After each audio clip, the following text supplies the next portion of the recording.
Let's hang on to slide 15 for a while, okay? Our reading and let's hit record. Do you do that? Okay, good. Our reading today offers us a window into an imagined conversation between an unfortunate man and his reluctant and regretful creator. The man is lonely, disconnected, deeply isolated.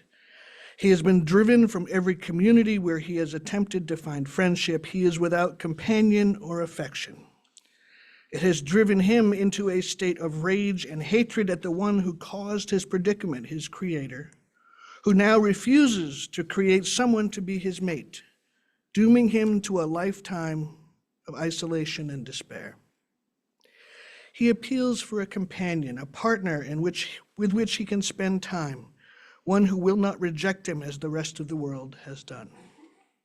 It is a powerful commentary on the human condition as I have ever read. The creature says, shall I respect man when he condemns me? Let him live with me in the interchange of kindness, and instead of injury, I would bestow every benefit upon him with tears of gratitude at his acceptance. And he also says, if I have no ties and no affections, hatred and vice must be my portion. The love of another will destroy the cause of my crimes, and I shall become a thing of whose existence everyone will be ignorant.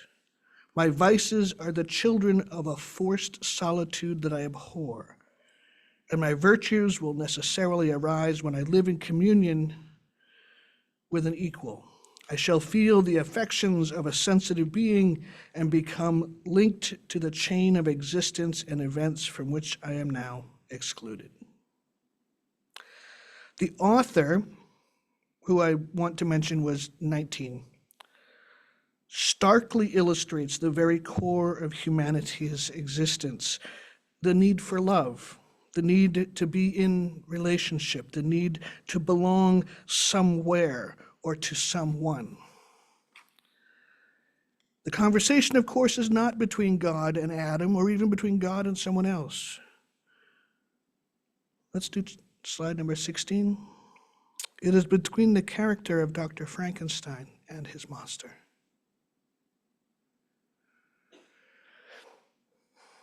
Mary Shelley, at age 20, was traveling with a group of friends in Switzerland in 1817 when she wrote the world's very first science fiction novel, and at the same time inventing the trope of the creature, the character that was not quite human, that longed for humanity, that longed for emotion, but could only reflect back what they saw, always unable to achieve it.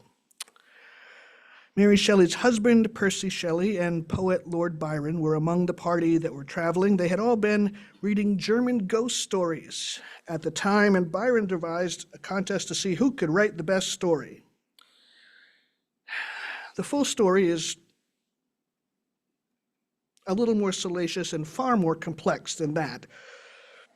But the tale of Dr. Frankenstein and his monster was the result. There is no evidence that Percy or Byron managed to write anything beyond their regular fare of poetry. Now, for those who don't know, Mary Shelley was the daughter of feminist philosopher, educator, writer, and free-thinking Unitarian Mary Wollstonecraft, familiar name, who regrettably died when she was young. She was raised by her father, an author, radical, and journalist named William Godwin, who permitted her to read and explore a variety of topics, encouraging her burgeoning radical political views. His affinity for her radical views, I must say, took flight when she took up with Percy Shelley, who was at that time married to someone else. I do not know the details of the development of the character of Dr. Frankenstein's monster, but Mary Shelley managed to imbue that unfortunate creature with a deep humanity and feeling, permitting it to feel and observe much about the human condition. Without connection to others who are like himself, The creature's spirit became twisted in pain and rage, festering into a deep hatred for his creator, who assembled him in such a way as to give life, but doomed to eternal isolation and rejection. When the doctor refuses to make a mate for the monster's pain and rage turns to a deep and abiding hate, a feeling so intense that it drives him to pursue his doctor creator to the ends of the earth to torment him. The remains of the book is dedicated to that exercise. But it is a word spoken in this single scene between creature and creator that offers the most insight into the universal origins of anger and rage and hate, those being isolation, betrayal, rejection, and abandonment. In 21st century terms, a clinician would diagnose the monster with complex post-traumatic stress disorder, and we might have a better understanding of his feelings and behavior. Reading Shelley's book, it was natural to sympathize with the monster. He had not asked to be brought to life. He had not asked to be created in the wretched form he inhabits. Dr. Frankenstein did all of this out of pure hubris, ego, his passion to undo what nature had made happen, death, and stitch together things that were unrelated. He gave no thought to what kind of life his creation might face, only focusing on his own achievement. Was it right for the monster to hate his creator?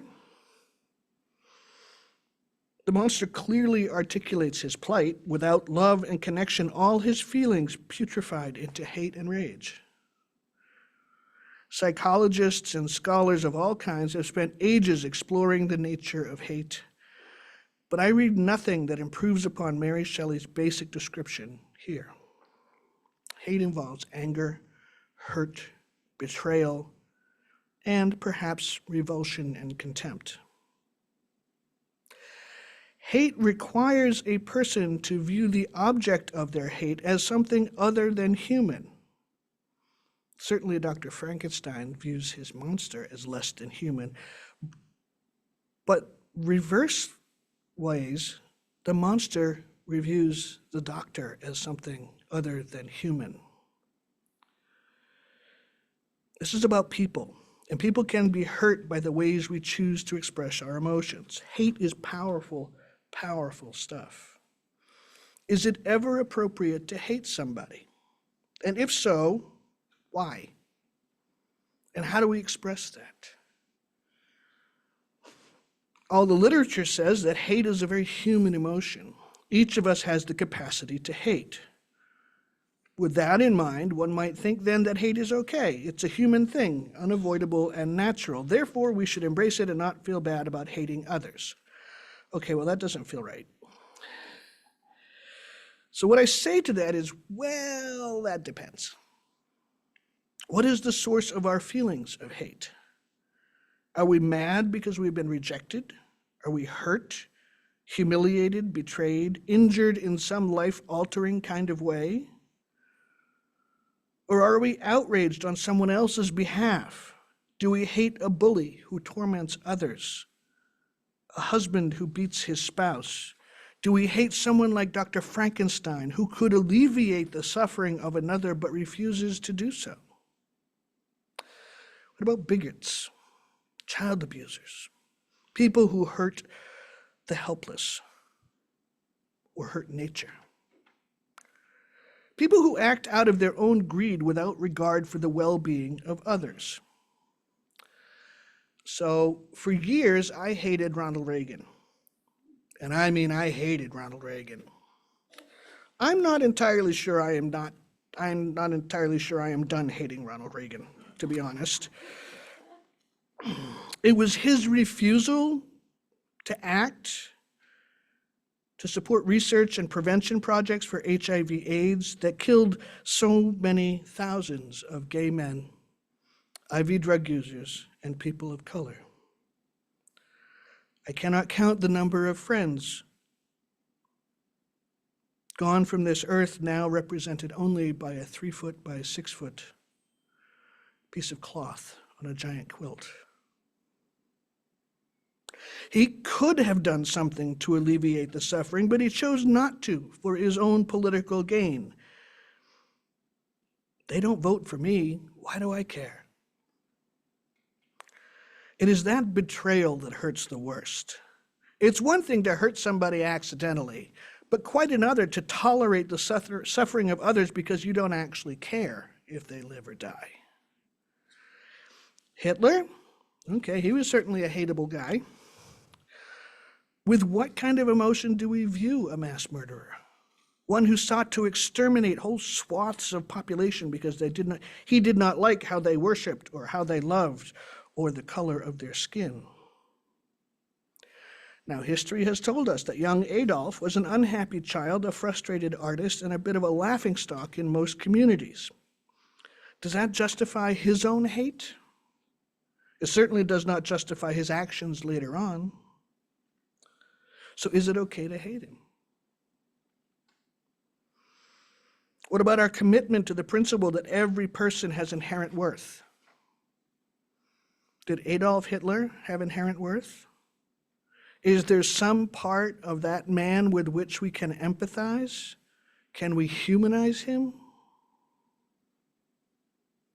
Because it's the dehumanization that is required for hate, to view somebody as not human, as a monster, as a thing. Something other than a human being that is worthy of love and grace. And if we do that, must we count ourselves then among those we describe as haters? And what does that say about us? Is it okay then to hate someone for acceptable reasons, like they behave badly and hurt others, but not okay to hate them for who they are, like their religion, race, sex, gender, that kind of stuff? Is it okay to hate a hater? This is not a question I have an answer to. There was no course on this sort of thing in seminary, nor in my psych major in my undergrad experience. Can we hate a person's behavior without condemning them as a human being? Can we see Hitler's humanity apart from his horrific acts, apart from his ability to get others to do the unthinkable on his behalf? What about Pol Pot, Kim Jong-un, Richard Spencer, the Orange Menace, or his followers? Before the recent revisions to our UUA bylaws, I would sometimes refer to the former occupant of the White House as a first principle crisis, meaning I was not able to find, not even, nor believe that there is some redeeming thread of humanity in that person that is worth love and dignity. Some days, the best I am able to do is to think this person is worthy of God's love and grace, and I am really glad that I am not God. That stuff is simply above my pay grade. I am but human after all. So I mentioned the name Richard Spencer. Some of you might not remember. In 2017, Richard Spencer, white nationalist and neo-Nazi, was being interviewed on television cameras when a bystander walked up and punched him squarely in the face. The video of the knockout punch went viral, prompting a wide conversation based around the question, is it okay to use violence to combat hate? Or more succinctly, is it okay to punch a Nazi?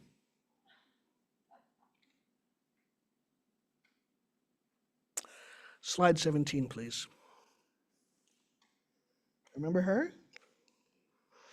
So that conversation revived interest in this famous photograph, the woman with the handbag. It was snapped by photojournalist Hans Runtzen in April 1985 in Sweden during a public demonstration by neo-Nazis.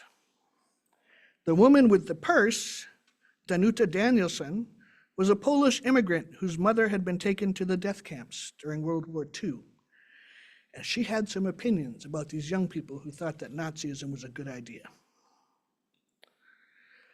There are lots of people who are pacifists who say that violence is never the answer, and as much as I respect that viewpoint, I am obligated to point out that the privilege in that statement.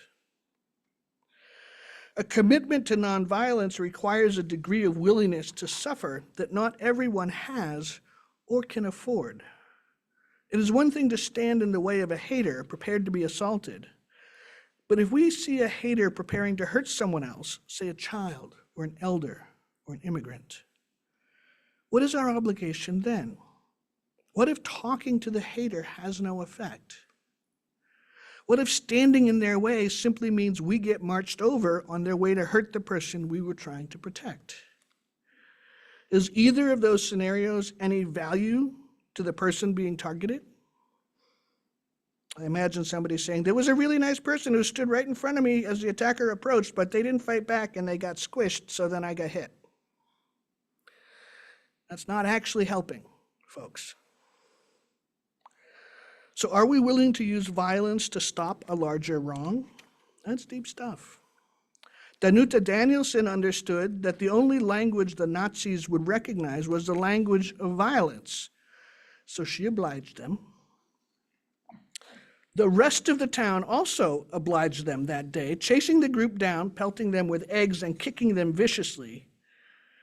The neo-Nazis ended up hiding in the toilets of a train station for several hours until the police could come rescue them and take them away to safety.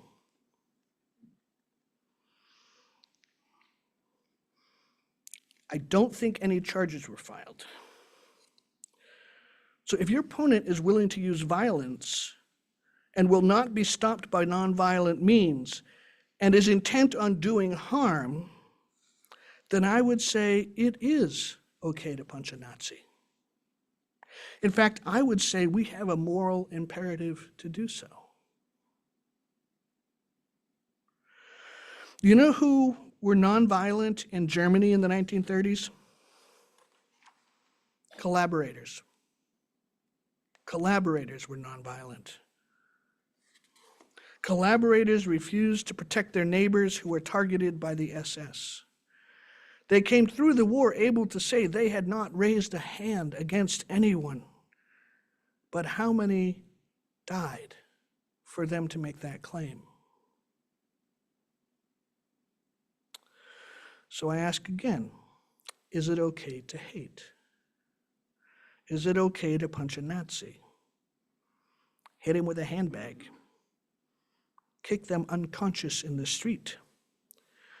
Chase them into a train station toilet and hold them there for hours? Okay, that's just funny.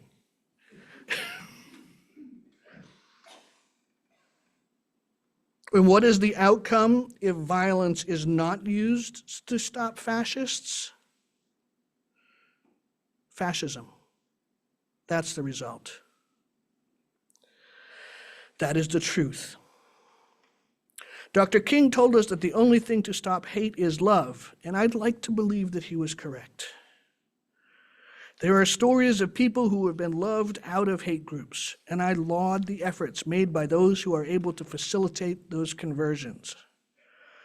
But the truth is, those conversions are far and few between, and fascism gains numbers faster than it loses converts. In a perfect world, there would be no hate. There would be no violence, no poverty, no hunger, no homelessness, no racism. No one would be without medical care and all the rest. But until we reach that state, we must work with the imperfect world and the imperfect set of skills and resources that we have. We can resist hate without becoming haters ourselves, but we must not think our peaceful behavior and ethics will save us or anyone else from violence. That relies on the abusers having a conscience. Now, Robert asked the question, is it ever okay to hate? When I did a question box sermon earlier this year. Now, that concept is far too complex and challenging to address in a small portion of a service where I answered other questions. So I promised to do a whole service on the topic, and I have been regretting that promise ever since. Is it ever okay to hate? I don't know that I have an answer for that. I cannot tell you how to feel after being traumatized. I cannot tell you how to feel about someone who has done you harm. I can say that hate carried too long in the heart will do damage to our souls, for this is true. But I cannot say whether it was right or wrong. Feelings are real and feelings are true. But feelings are not necessarily reality, nor are they always truthful. And so my prayer for us this morning, as we prepare to return to our weeks, is this: feel what you must, love as you can. Do not conflate hate with violence, nor love with peace. Understand that you can achieve justice in a variety of ways, but you need not hate a person to stop their behavior. And may we always side with love, even when what that looks like challenges us deeply. Amen.